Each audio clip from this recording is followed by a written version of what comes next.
So Arian came back obviously against Missouri. He had his first catch since the Missouri game last year. Kind of what were the thoughts on the sideline when he got that catch? Having Arian back, we're excited for him though. He's been having a tough journey here, which been like dealing with injuries, but to be able to get him back has been a major help for our offense, especially what he brings to the table, his speed, and having him out there for his first game, receiving the catch. I mean, it was big time for him, big time for us in the receiver room as well, because we know how hard he didn't work to get back, and for him to receive his first catch of the season kind of gave him like confidence. So you guys talk a lot about his speed, him being a speedster, but outside of his speed, what kind of benefit does he bring to this receiver room? Speed, I mean, he can get past the defense. It's hard to coach what he brings to the table, and like being able to, you know, he's a 1-2 type of guy. What I mean by 1-2 is in releases, like 1-2 get up out of it. Like it's hard to kind of guard that, and especially what he brings to the table. And with that being said, so I'm just excited to have him back. Honestly. Last week you said that Don Blaylock was ready, no doubt about it, and he was ready. What was the feeling on the sideline after he got those clutch catches after having a long road? Yeah, we were so excited because I think it was like a third down play. We needed a first down, and he was able to go out there and make a play, and that's what we needed. And it gave our offense confidence, gave us a boost. I can't remember how that drive ended up being, but for him to go out there and keep the drive alive, I mean, it was big time for the whole offense. And like I said in my last interview, that Dom, he was ready for that moment, and he done put in the work in practice, and it showed up in the game. There's a lot of variety at the wide receiver position when it comes to kind of like size and different skill sets. How do you feel like that contributes to the overall success of the group?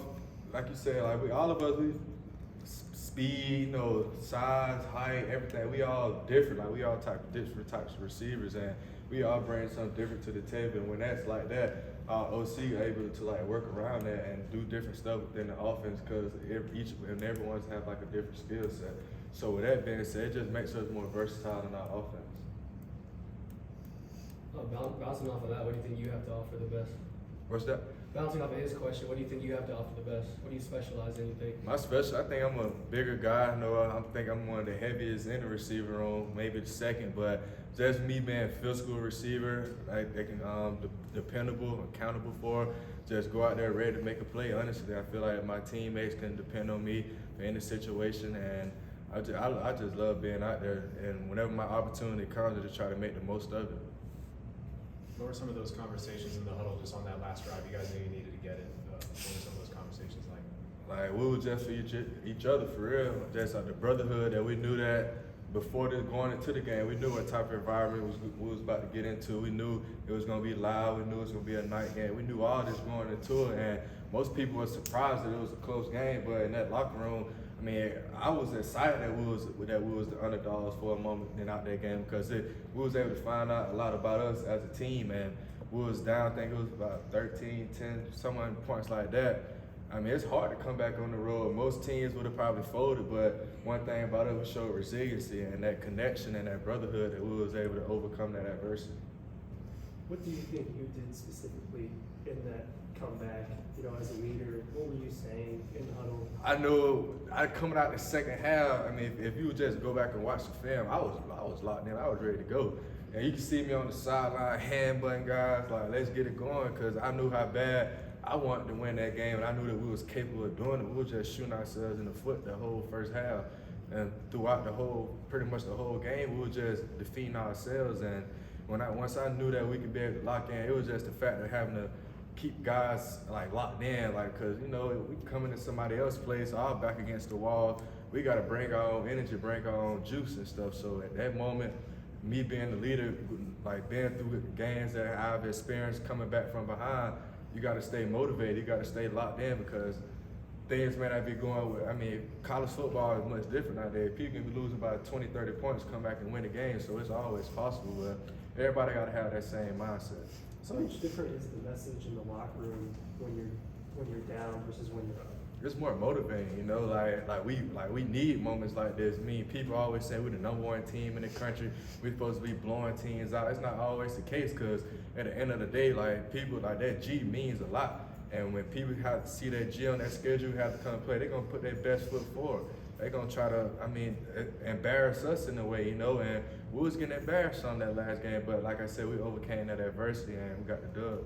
Darnell, I Coach know. Chad Campbell at Peach County teach you to become a leader like you are now and raise you how you have become here? Right.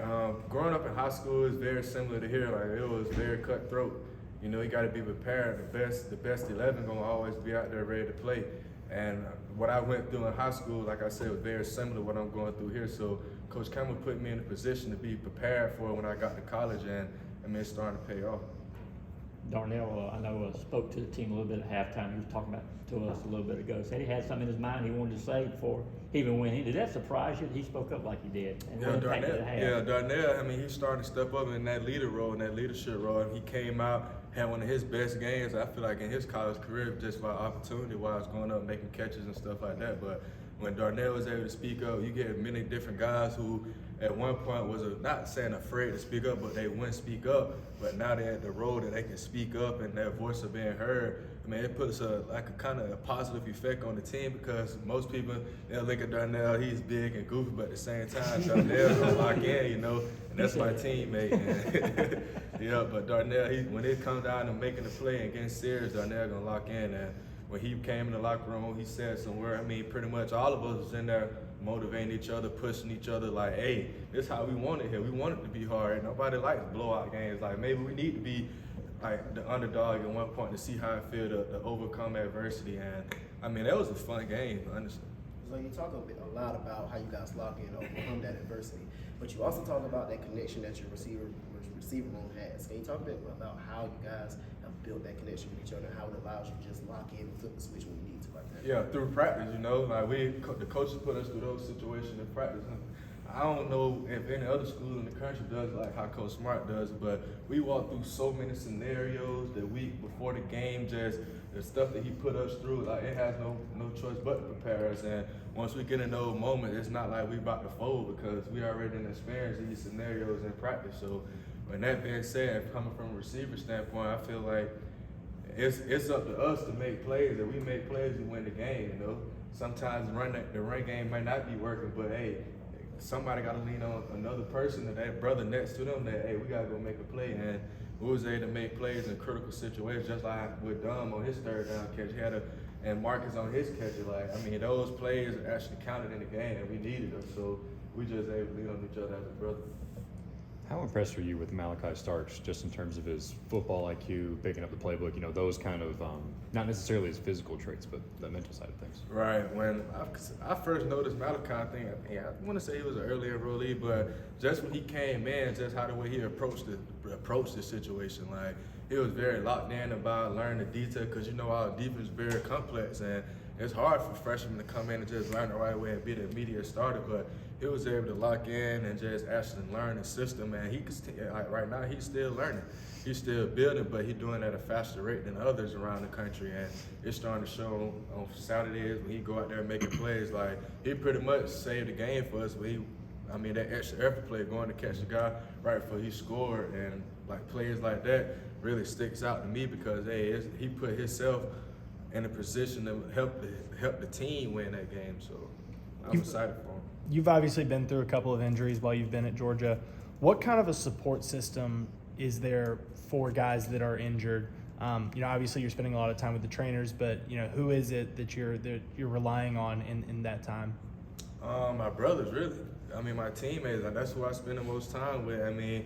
Football, it's a contact sport. Like, you're going to experience injuries. Nobody's going to go into the game feeling 100%. I don't care what position you play or where you at. Something on your body is going to be hurt, but it got to be in your mind that, hey, like, my body good enough to go play. Like, you got to put that behind you for the most part. And we got Drew Brandon, who comes to talk to the team. He comes in, like, we meet with him about our mental health issues, because mental health is real. And when we was able to do that, we're able to open up to ourselves and be honest, because most men, of course, especially football players, we don't like to speak up a lot about a lot of things, because we don't want them to ever feel like a burden to the team, because we got something personal going on. But also, I got to be ready to go play Auburn this week, just for a scenario standpoint. But just being able to like depend on our brother, to just feel that we're not in this thing alone, it just makes you feel more comfortable about opening up in this situation, man. Speaking you know, this game is against Auburn. What's the feeling, the atmosphere in the locker room getting ready for Auburn? I mean, it's same like any other week. It's just this week we playing in front of our home crowd, and our last outing in front of our home crowd and the last outing in general was not up to our standards. So we're excited to play Auburn. I know I'm excited to play. And just the fact that it's Auburn, one of the deepest South, oldest rivalry games. I mean, you know it's going to be a legend prime, 3:30 prime time game. I mean, why not be hyped for it? I mean, it's hard not to get hyped up for it. So we're excited to go play them, and it's going to be a fun game.